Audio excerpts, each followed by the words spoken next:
उसके प्यार में हमने खुद को भुला दिया, बिना मांगे ही उसे सब कुछ दिला दिया। थमा दिया था उसे अपनी जिंदगी का दिया हमने, पर उस बेवफा ने तो दिया ही बुझा दिया, तो दिया ही बुझा दिया। रोगी ऐसन लागल बा, दिल बेवफा ला पागल बा।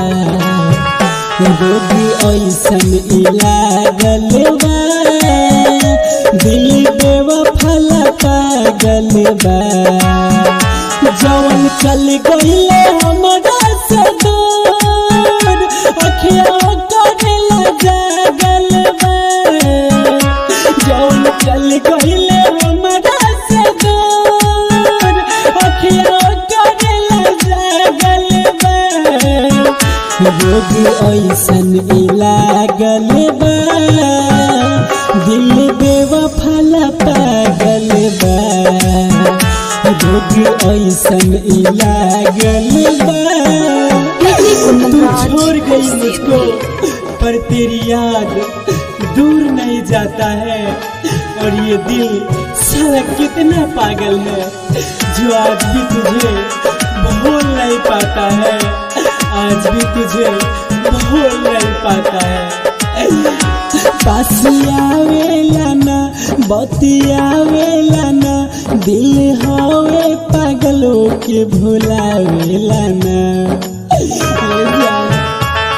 भुलावेला ना। पासियावेला ना बतियावेला ना, दिल होवे पागलों के भुलावेला ना, भुलावेला ना।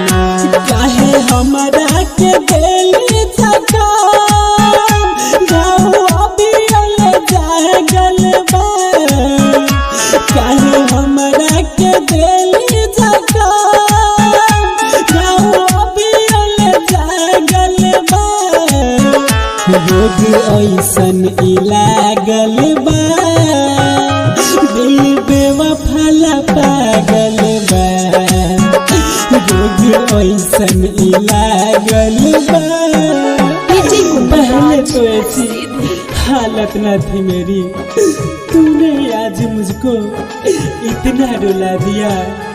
और खुशहाल थी ये दुनिया मेरी, बेवफा तूने मेरी दुनिया ही जला दिया, दुनिया ही जला दिया।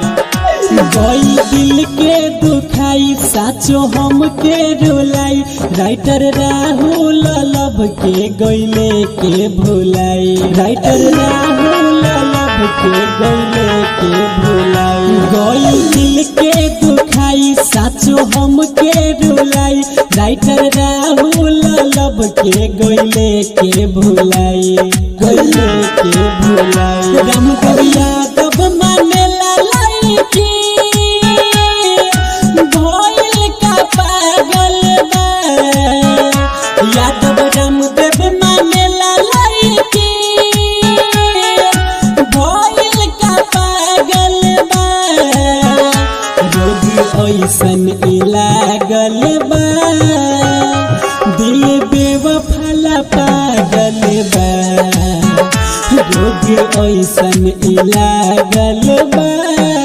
Presented by Singh recording studio, Musaharniya, Nepal.